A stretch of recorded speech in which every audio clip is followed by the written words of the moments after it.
Bonjour à chacun, à chacune, pour la grâce et le privilège que nous avons encore d'être au bénéfice de la présence et de la communion fraternelle. Notre Dieu est bon, il est fidèle et nous ne pouvons pas l'oublier dans ces circonstances-là.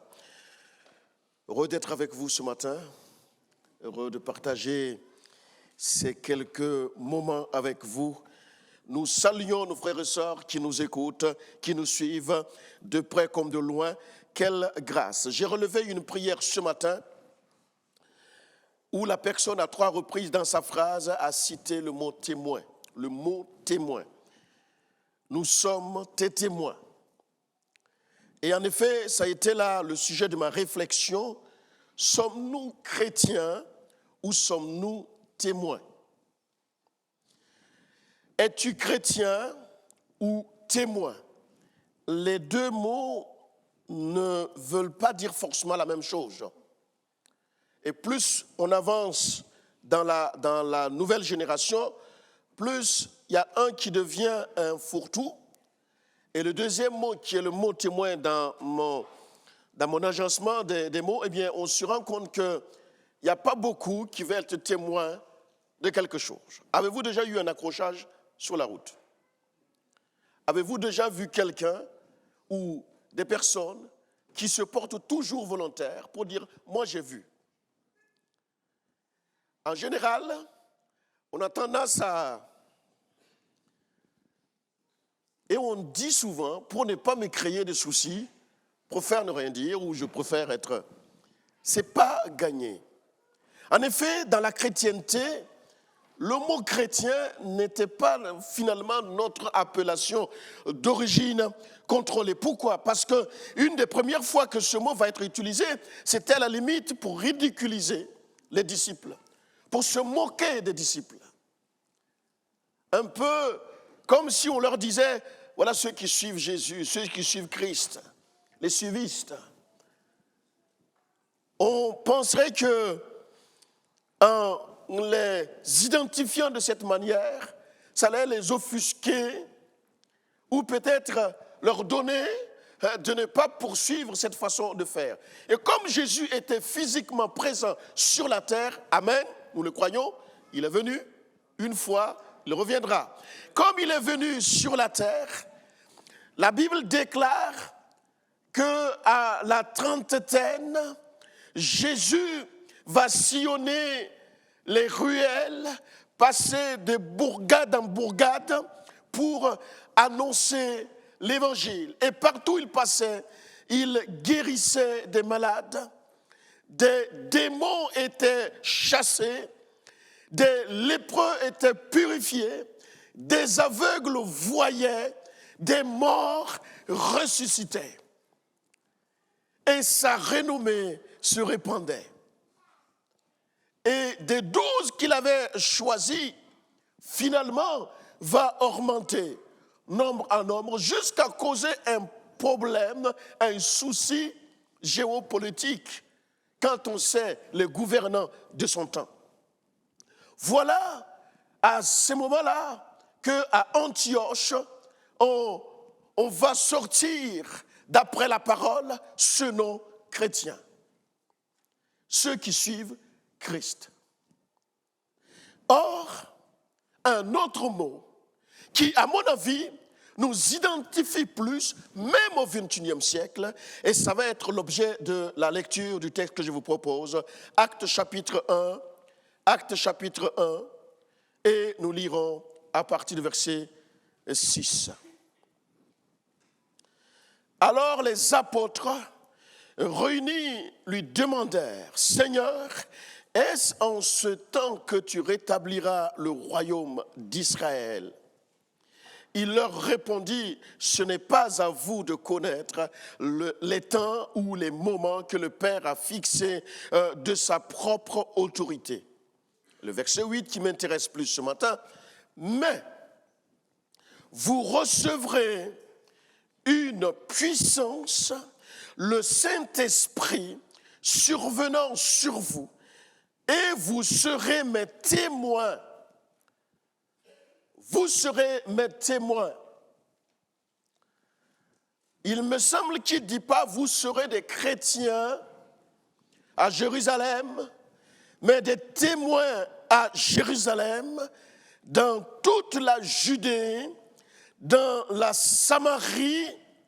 Ce n'est pas Jésus qui a évangélisé la Samarie. Ce n'est pas Jésus qui a évangélisé la Samarie, mais c'est lorsque les disciples, les apôtres, après l'épisode de la chambre haute, ont reçu la puissance qu'ils vont observer cela. Et en effet, ils l'ont tellement observé qu'un certain Paul va bouleverser l'Europe du nord, de l'ouest, du sud, parce que revêtu de cette puissance-là, Jésus a juste introduit pour dire à cette Samaritaine qui il était. Et d'ailleurs, c'est elle qui est partie courir le bruit. Et nous bénissons le Seigneur pour qui il est. Elle est partie témoigner. Elle n'est pas partie dire qu'elle était chrétienne. D'ailleurs, elle n'a même pas suivi Jésus. Le livre des Actes des Apôtres est l'un des livres le plus, à mon avis, le plus important pour l'Église, grand E, aujourd'hui. Le mot acte, qui vient d'un mot grec, et comme je ne suis pas grec, practice, c'est les actions étonnantes. Donc, des actions surnaturelles qui se produisent dans le naturel. Le but de cette production, c'est de provoquer ce qui est extraordinaire, ce qui n'est pas dans le commun de mortels, dans le commun de mortels. Ce qui est extraordinaire dans l'ordinaire. Et je suis persuadé, à un point où je l'ai noté en rouge sur ma fiche de notes, si l'Église de Jésus-Christ veut retrouver ses repères, ses fondements, il est temps qu'elle revienne aux actes du Saint-Esprit par les apôtres. Nous ne pouvons pas et nous ne fonderons pas une nouvelle religion, une nouvelle Église, une nouvelle appellation. C'est seulement si nous revenons, c'est qui a fait la force de l'Église, des apôtres à leur début. Merci Seigneur pour les évangiles qui nous ont présenté la personne de Jésus-Christ. Dieu soit loué pour les épîtres dites pastorales qui nous permettent donc au ministère de gérer, de s'occuper, d'orienter et de coordonner la vie de l'Église. Parce qu'elles nous permettent de faire asseoir dans la foi de manière théologique comme de manière doctrinale. Merci Seigneur pour cela. Néanmoins, nous sommes obligés de remarquer, de constater que le livre des Actes des Apôtres est une richesse exceptionnelle pour nous, les fidèles et les témoins du Seigneur Jésus. Vous savez qui est l'auteur de ce livre? Luc. Luc, qui est médecin ou qui était médecin, mais pas que. Il était aussi évangéliste parce que c'est son deuxième écrit, mais pas que. Il était aussi historien. La preuve, c'est qu'il introduit en disant qu'il a rassemblé. Il a pris le temps de concocter, de rassembler le nécessaire pour pouvoir, poussé par le Saint-Esprit, alors écrire. Donc Luc, médecin évangéliste, mais aussi historien, s'adresse dans son livre des Actes des Apôtres à un certain Théophile, comme il l'avait fait dans son évangile, l'évangile de Luc. Et dans cette écriture, il fait comprendre clairement à Théophile, de l'époque où il vivait et dans l'église où il était, qu'il y a un problème, il y a un souci dans l'église qu'il voit, qu'il observe de son temps. Pour ceux qui aiment l'histoire, nous n'étions pas très loin de notre ère à ses débuts. On était entre l'an 80 et l'an 90 de notre ère. Alors, Jésus n'était plus là, physiquement. Lorsque Luc écrit à Théophile, c'est d'une part parce qu'il l'avait déjà écrit une première fois dans l'évangile de Luc, lisez les premiers chapitres, vous allez vite comprendre. Et dans cette première écriture, dans l'évangile de Luc, il expose d'une part aussi l'humanité de Jésus, mais il exprime l'amour de Dieu manifesté en Jésus-Christ, à un point où Dieu a aimé le monde, qu'il a manifesté son amour de cette manière-là, en permettant et en envoyant son Fils Jésus. Et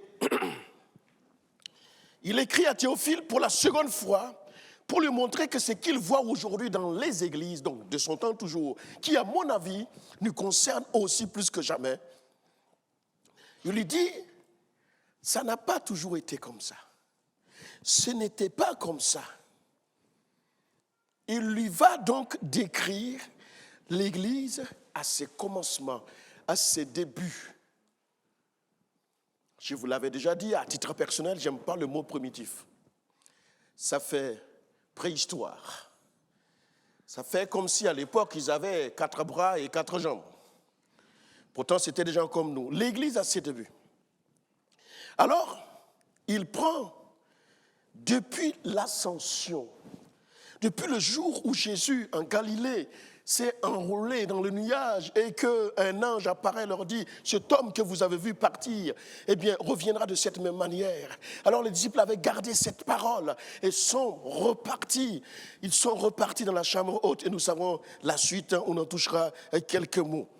Alors il écrit, il reprend tout cela et il explique à Théophile comment, en moins de 30, 40 ans, parce que Jésus était déjà parti, mais depuis la Pentecôte, en 30, 40 ans, les 12, les 120, les 3000 ont été capables d'impacter le monde entier sans avoir leur L3, leur doctorat, sans avoir été dans les grandes écoles du moment. Pourtant, Dieu seul sait qu'il y en avait. Et un des derniers qui était porteur de ces écoles, en tout cas dans le judaïsme, c'est un certain Gamaliel qu'on découvrira plus tard avec les écrits de l'apôtre Paul. Donc, il y avait de quoi d'abord s'asseoir, apprendre, cultiver.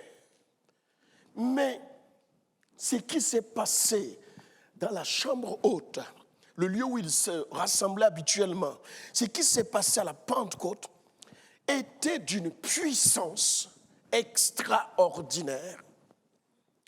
Et ça valait le coup d'attendre. Donc Luc explique d'alors la puissance de l'Église. S'ils ont été capables de bouleverser, jusqu'à bouleverser les politiques du moment, l'Empire romain était en panique. Oui, Hérode a eu chaud. Que dire de Pilate? Ça a été comme une balle de ping-pong lorsque Jésus a été arrêté. C'était compliqué. Alors, par la puissance du Saint-Esprit, l'Église avait une force, un courage, un impact réel dans les vies. Oh, soulignez ce mot. Un impact réel dans les vies, dans les familles. Un impact dans la conversion. Les consciences étaient vivement touchées. Il n'y avait là pas la place pour la religion. Non. Il n'y avait pas la place pour lutter pour quoi que ce soit. C'était réellement la vie de Christ. À un point où la plupart ont été capables de témoigner jusqu'à être crucifiés à l'envers, la tête en bas.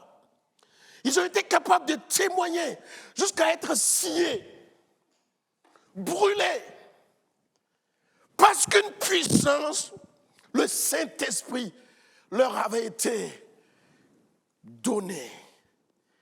Malgré tout, malgré que les disciples avaient déjà vécu avec Jésus, attendez, ils l'ont quand même côtoyé. Certaines idées pas claires pensent que si Jésus était là physiquement, on aurait mieux fait. Je ne sais pas. Je ne sais pas. Les disciples l'ont côtoyé physiquement. Ils l'ont entendu dire qu'il a soif, qu'il a faim. Ils l'ont vu fatigué. Ils l'ont vu dormir. Mais ça n'a pas empêché quelques-uns d'entre eux de lui tourner dos. Pourtant, physiquement, il était là. Il n'a pas simplement dit qu'il était le Fils de Dieu. Il a dit, mais il a prouvé. Ils étaient là quand 4 jours après, Jésus arrive. Lazare sort. Oh, Lazare sort. Ils l'ont vu. Peut-être qu'ils ont contribué à le délier, le corps. Autrefois, ça se passait comme cela. Et voyez-vous, ils ont tout vu. On aurait pu dire, puisqu'ils ont vu ça, ça a dû susciter en eux un engouement, une force, une envie, un désir de foncer et même d'ouvrir les portes qui sont déjà ouvertes. Un ami à moi, un jour découvre l'Europe et ses technologies il y a quelques années en arrière, va mettre pied pour la première fois dans une grande surface. Et vous savez, les portes qui s'ouvrent et qui se referment tout seuls. Donc il était tellement, on était dans le cadre donc, de l'école publique, il était tellement perché, permettez-moi le mot, il était tellement spirituel qu'il a cru que c'est par la foi que les portes s'ouvrent toutes seules. Il avance, la porte s'ouvre, la première porte. Il fait un autre pas, une autre porte qui s'ouvre. Waouh! C'est vrai que quand on n'a jamais eu l'idée de ça, c'est impressionnant quand même, non? Non, ici c'est le quotidien, ça paraît normal. Et on râle même quand il n'y a pas cette porte-là. Ben oui. Avez-vous déjà été coincé dans cette porte qui tourne comme ça là, Leclerc-Gonfreville, et qui quelqu'un pour X raison touche la porte et puis ça coince et tu es là avec ton caddie? J'aurais aimé être comme je ne sais pas qui, lire la pensée du moment. Qu'est-ce qui sort là dans son cœur? Qu'est-ce que la personne parle? Ça se voit dans le regard. J'aime pas quand on dit un regard noir, mais bon. Le regard est là quand même. Ça, c'était pour me déstresser. Et je continue. Cependant, c'était vrai. Avec tout ce qu'ils ont vécu, les disciples, Jésus leur dit, attendez et recevez pour pouvoir être.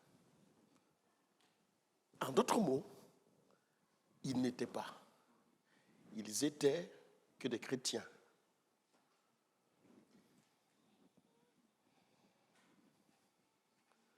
Jusque avant la Pentecôte, c'était des chrétiens. Avez-vous compris là où je vais en venir? Es-tu chrétien ou témoin?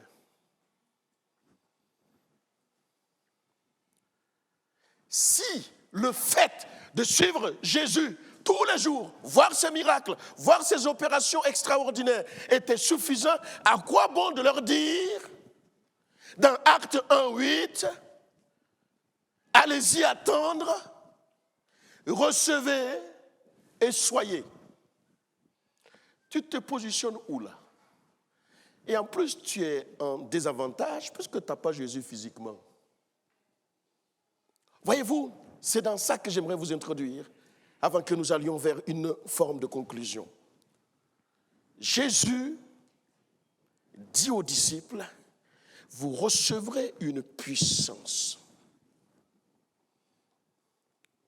Jésus lance, jette, donne cette promesse avec certitude, avec sérénité, avec conviction. Pourquoi il le dit? À mon avis, et je le crois de tout mon cœur, Dieu étant Dieu, Jésus étant Dieu, savait le combat qui attendait les disciples après lui. Autrement dit, Jésus est en train de dire, pour triompher comme j'ai triomphé, pour marcher comme j'ai marché au milieu de vous, moi j'ai travaillé avec. Et ça, vous avez besoin aussi pour pouvoir travailler. C'est là l'importance. Alors, Jésus leur commande d'aller attendre. Il connaissait le combat. Plus que les disciples, au-delà des disciples, il connaissait le combat que l'Église allait mener. Il savait que ce n'était pas un combat contre la chair et le sang. Seigneur, garde-nous. Qu'est-ce qu'on est faible? Qu'est-ce que je suis faible dans ce moment-là? Quand on est dans un combat, il faut un autre combat pour ne pas lutter contre la chair et le sang. En d'autres mots, ne pas lutter contre le frère ou la sœur, contre la personne en face, mais de comprendre encore que le combat, c'est contre les dominations, les principautés diaboliques, les puissances occultes. Comment peux-tu mener ce combat? Si à un moment donné, il n'y a pas eu de façon métaphorique, eh bien, ta chambre haute. S'il n'y a pas eu cette rencontre, s'il n'y a pas eu cette puissance, c'est ainsi que j'ai noté que la raison principale, la raison fondamentale de la venue du Saint-Esprit, c'est pour que Jésus ait, le verbe avoir, des témoins. J'ai la certitude. Autrement, qu'est-ce qu'on fait là? Il ne nous a pas dit d'instituer la plus belle, la meilleure des églises. Il ne nous a pas dit de mettre en avant quoi que ce soit, d'être des témoins. Et il a exprimé dans les derniers de ses actes, quand il parle justement à la femme samaritaine. Et il savait le combat qu'il y avait en Samarie. C'est pourquoi quand il dit, vous serez d'abord mes témoins à Jérusalem, parce que Jérusalem l'avait refusé. Il dit d'abord à Jérusalem. Et il n'a pas oublié sa conversion qu'il a eue avec la femme samaritaine. Il dit ensuite la Samarie. Et ce combat, c'est une fois que tu es passé par la chambre haute. Donc je suis convaincu que le Saint-Esprit, alors je vais être court dans la phrase que je vais dire, pour susciter une réflexion profonde en vous. Le Saint-Esprit t'a pas été donné pour que tu aies une vie chrétienne nickel, où personne ne dira rien. Parce que je suis bon chrétien. Vous savez ça, non seulement l'adverbe, mais aussi le mot, il n'y a pas cette allocution dans la Bible. Non. Penchons-nous plus sur le témoin, qui, vous le savez, porte son nom, la souffrance, le martyr, témoin. Pour être témoin, il me semble qu'il faut avoir d'abord vu des choses, entendu des choses, pour pouvoir ensuite dire que je suis témoin. Malheureusement, nous témoignons rarement. Par conséquent, il y a moins de démonstrations. La puissance reçue, si j'y vais dans le témoignage, la puissance va se manifester, va se révéler. N'oublions pas que le diable, et j'aimerais que vous entendiez quelque chose, vous le savez ça, mais je le dis, le diable est un accusateur. C'est un accusateur. Mais Dieu soit loué, parce que Jésus est notre avocat. Jésus n'est pas un avocat auprès du barreau du Havre. Il est où?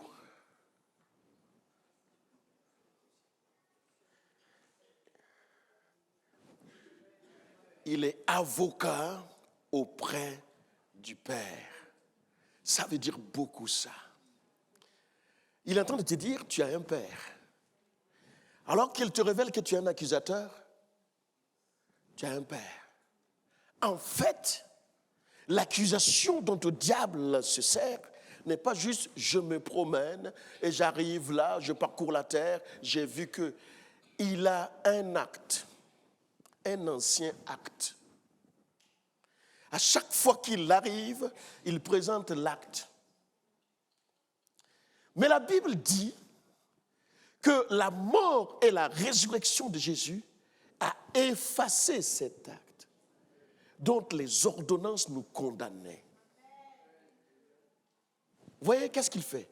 Donc, j'aimerais te dire, mon frère, ma soeur, pour ce qui concerne ta vie ancienne, j'écoutais aussi une prière. N'aie pas peur. Ok, il a peut-être toujours la feuille, mais en fait, quand il le présente, elle est vierge. Il n'y a rien. Plus rien qui te condamne, mon frère. Plus rien. Même les mots les plus méchants. Rien. La maladie pense te triompher. Peu importe.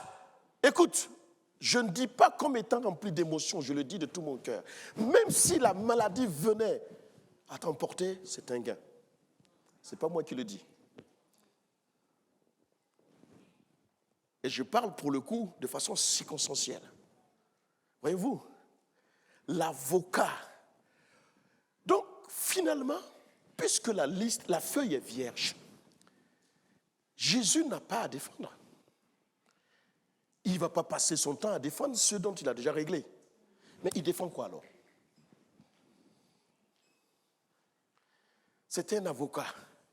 Il défend quoi? Et je vous vois en train de dire, ben oui, mais les nouveaux actes que je commets, il n'a pas besoin de défendre, parce que si tu commets l'acte qui ne lui correspond pas, son esprit en toi te pousse à la repentance, tu lui demandes pardon. Donc là aussi, c'est effacé.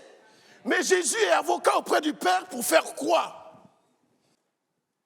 Il est auprès du Père pour défendre les témoins. Connaissez-vous un seul avocat dans l'institution française qui a besoin de défendre son client sans avoir de témoins, c'est-à-dire des éléments? Il faut des éléments qui sont comme des éléments de témoins pour empiler et dire à l'accusateur, mais ce que tu dis, ce n'est pas ça, regarde. Donc, de la même manière qu'un avocat aura besoin de ces éléments pour défendre sur la base d'un ou plusieurs témoins, Jésus, pour nous défendre, pour défendre l'Église, son Église, a besoin de témoins. Vous avez compris? Ça veut dire quoi? Lorsque je témoigne l'œuvre de Christ en moi à une personne qui ne connaît pas Jésus, et que cette personne étant pour l'instant encore dans le camp de l'ennemi, va sortir à me déstabiliser ou à m'accuser. Et ce que je dis et ce qu'on va produire, les œuvres miraculeuses qui vont se produire, lorsque l'ennemi se présente en disant « Voilà ton témoin qui a fait cela », Jésus reconnaît son œuvre, puisque son œuvre, il le fait au travers de nous. Il reconnaît l'œuvre et dit « Celui-là, c'est mon œuvre et je le défends ». Avez-vous compris?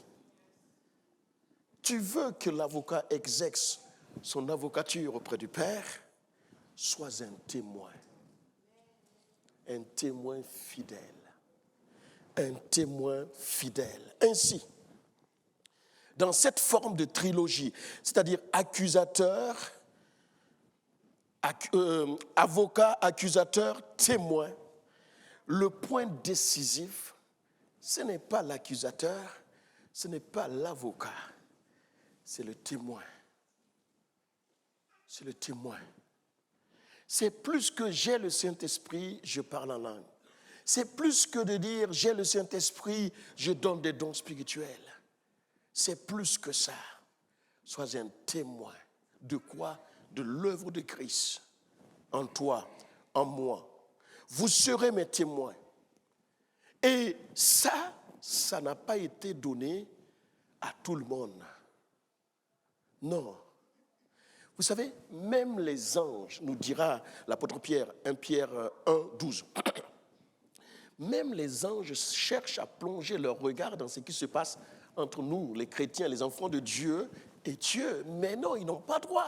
Ils n'ont pas droit. Et la Bible même dit, il me semble, oui, que même les prophètes qui ont été de véritables dispensateurs, donc des pédagogues de la part de Dieu pour enseigner le peuple dans l'ancienne alliance jusqu'à la venue de la grâce, ont certainement préparé tout, mais n'ont pas vu. N'ont pas vu. Et le dernier prophète de l'ancienne alliance, c'est lui seul qui, dans la nouvelle alliance, va dévoiler qui était Jésus. C'est qui? Jean-Baptiste. Pour ceux qui suivent les cours de baptême, vous ne pouvez pas dire autrement. Vous recevrez une puissance, le Saint-Esprit, survenant sur vous et vous serez mes témoins à Jérusalem. En réalité, peu importe les accusations, peu importe les calomnies, peu importe les médisances du diable, si vous vous présentez devant Dieu comme témoin, la chose se règle parce que Christ reconnaît son œuvre dans votre vie, dans ce que vous faites. Alléluia. Partant du principe que c'est ma foi en lui qui produit les œuvres. Et quand le diable se saisira de ses œuvres pour aller m'accuser, Jésus reconnaîtra les œuvres qui sont à lui. Et alors, il est là comme un avocat, il défend. Et quand il défend, comme on le fait dans notre monde, tu n'as même pas besoin d'être présent. Pendant que le diable use son temps à t'accuser, toi tu poursuis l'œuvre. Amen. Quelle grâce, quelle bonté. La vie chrétienne n'est pas juste un rapport relationnel ou de relation. Elle est aussi, et je pense avant tout, un rapport de puissance. Car nous sommes censés être des témoins. Des témoins. Rapport de puissance. La Bible déclare que ce sont les violents. Mais c'est dans le cadre du témoignage. Mon frère, ma sœur, toi qui m'écoutes par les ondes, peut-être que c'est une des premières phrases que tu n'as jamais entendu cela, mais j'aimerais te dire, analyse la notion de chrétienté. Tu es plus qu'un chrétien. Tu n'es pas juste la personne qui suit Jésus, mais tu témoignes des œuvres de Jésus dans ta famille, dans ton cœur, dans ta vie, à la fac, partout où tu es. Tu témoignes des œuvres de Christ. Le diable a peur d'une seule chose. Il a peur d'une seule chose, la puissance du Saint-Esprit. La puissance du Saint-Esprit. Pourquoi? Parmi la liste exhaustive, la puissance du Saint-Esprit est protectrice aussi. David a dit dans ses écrits, Psaume 23, « L'Éternel est mon berger. » Vous comme moi, entre le berger et la brebis, qui garde qui? En tout cas, j'ai rarement, voire jamais entendu une brebis garder le berger. Alors, les jeunes, les plus jeunes, les ados, l'épisode de Sébastien et son chien, comment il s'appelle d'ailleurs? La Belle. Ça reste un film. Le berger garde la brebis. Parce que quand David luttait contre les lions, les ours, il ne luttait pas pour se protéger, lui, quand vous lisez bien les textes. Il lutte pour protéger les brebis. Alors, j'aimerais que tu réalises en ce jour que l'Éternel, le bon berger, combat pour toi. Souvent, on est d'accord pour dire qu'il combat avec nous. Amen. Heureusement. Il y a des moments où il combat pour toi. Quand tu es affaibli, quand tu ne peux plus rien faire, et qui résonne dans tes membres, dans ta tête et dans ton esprit, HS, hors service. Lui, il continue le combat. Oui.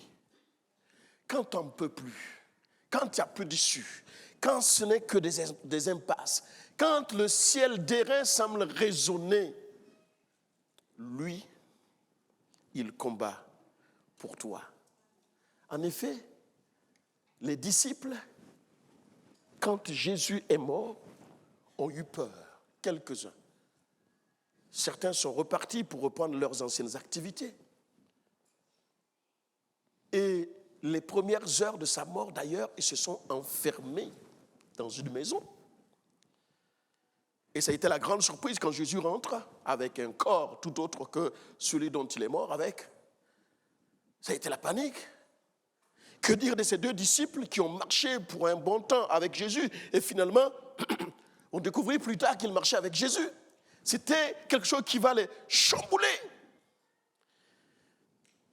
Mais quand ils sont sortis de la chambre haute, après la réception de la puissance sur eux, sous forme de langue de feu, ils se mirent tous à parler en langue.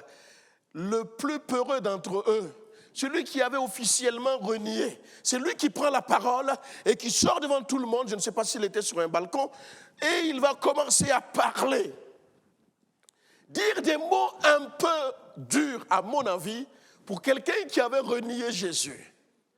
Il dira, ce Jésus que vous avez crucifié, oh, il est ressuscité. Et puis il y est parti, pam, pam, pam, pam, pam, pam, tellement dans la conviction, tellement authentique, qu'en face, 3000 personnes ont été touchées, bouleversées, n'ont pas eu le choix que de se plier. Oh oui, ils ont vite fait faire la différence entre le fait de croire qu'ils étaient ivres de vin doux et la suite. La puissance, cette puissance te protège. Cette puissance te protège. C'est le Saint-Esprit qui veille et qui garde son Église. Nous ne savons pas tout. J'ai envie de dire, on ne se connaît pas tous. Même si le désir, l'intentionnalité est là, on ne se connaît pas tous. Ce n'est pas qui est avec Dieu et qui est contre Dieu au milieu de nous. Mais il y a un qui sait tout. C'est le Saint-Esprit. C'est le Saint-Esprit. C'est le Saint-Esprit. C'est le Saint-Esprit. C'est pourquoi j'ai besoin de faire confiance au Père, au Fils et au Saint-Esprit. C'est son œuvre. À un point où, vous savez, quand on parle de retour ou encore de l'enlèvement de l'Église,